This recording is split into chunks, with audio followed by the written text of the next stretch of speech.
kaks viite mängimine, kordussaade. Need kaks viitesid siis mängime kolmes pöördes. Esimene pööre on see, kus moll 7 on kvindi meloodilises seisus. Ja siis need hääled liiguvad niimoodi. Teine pööre on see, kus moll 7 on septimi meloodilises seisus. Ja need liiguvad. Siis septim liigub järgmise akordi tertsi ja selle akordi kvint liigub järgmise akordi põhitooni. Ja kolmas pööre jällegi septim tertsi, 5. aste põhitooni.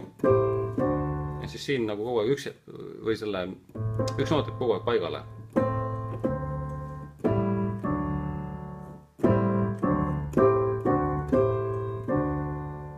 Ja oluline on just see, et siin ei teki selline kole kõla.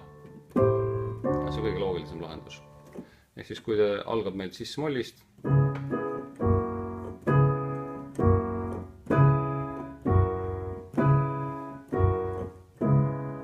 kõik kolm pööret on siis vaja läbi mängida.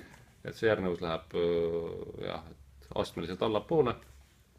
Üks ring tehke siis, teine ring tehke sellise algusega ja kolmas ring siis sellise algusega.